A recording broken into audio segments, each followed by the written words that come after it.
ભરૂચમાં ખનીજ માફિયાઓનો વહીવટીતંત્રને ખુલ્લો પડકાર. કલેક્ટર કચેરી પાસે સીઝ કરેલ ડમ્પર લઈ જઈ માટી ખાલી કરી ફરી પરિસરમાં મૂકી ગયા.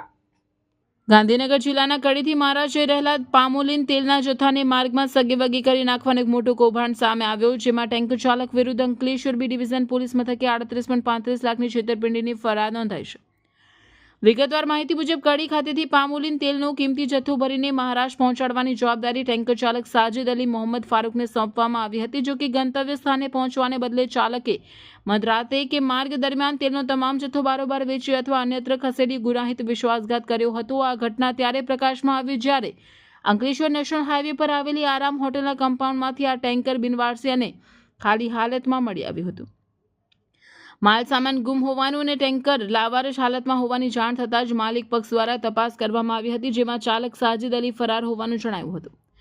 આશરે 38.35 લાખની કિંમતનું પામોલીન તેલ ચોરી કરી ટેન્કર મૂકીને ભાગી જનાર ચાલક વિરુદ્ધ કાયદેસરની કાર્યવાહી હાથ ધરવામાં આવશે. હાલ અંકલેશ્વર બી ડિવિઝન પોલીસે આ મામલે ગુનો નોંધી ટેન્કરની ચાલકની સઘન શોધખોળ શરૂ કરી છે. પોલીસ તપાસમાં એ જાણવાનો પ્રયાસ કરવામાં આવી રહ્યો છે કે તેલનો આટલો મોટો જથ્થો ક્યાં ખાલી કરવામાં આવ્યો અને આ ગુનામાં અન્ય કોઈ શખ્સોની સંડોવણી છે કે કેમ. રિપોર્ટર રવિ સૈયદ, અંકલેશ્વર.